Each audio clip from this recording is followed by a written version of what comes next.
сәлем қыздар, бүгін сіздермен осындай өте дәмді бигуди тағамын әзірлейміз.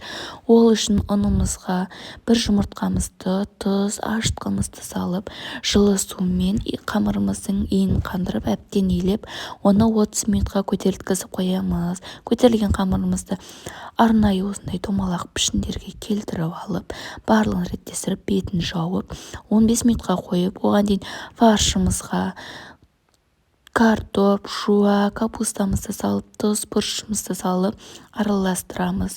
Көтерілген қамырларымызды қолымызбен арнайы домалақ пішіндерге келтіріп, фаршты салып, осылайынан әдемі формаға келтіріп, оларды мантоваркаға орналастырамыз. Қыздар, бұл жерде ең басы ескере кететін жайт, қамырды оқтаумен емес, осылай қолмен жаямыз.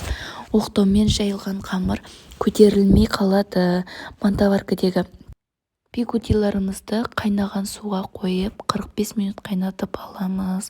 Піскен бигудиларымызды осылайынан арнайы тәрелкеге орналастырып, үстіне майонез, кетчуп сеуіп, или мен сияқты сәбіз салатын салсаңыздар да өте дәмді болып шығады. Қыздар, міндетті түрде жасап көріңіздер, және де осыған лайк басып, келесі жолы сіздер үшін қандай тамақ жасайын комментарийға жаза кетіңіздер. Қыздар, рахмет сіздерге.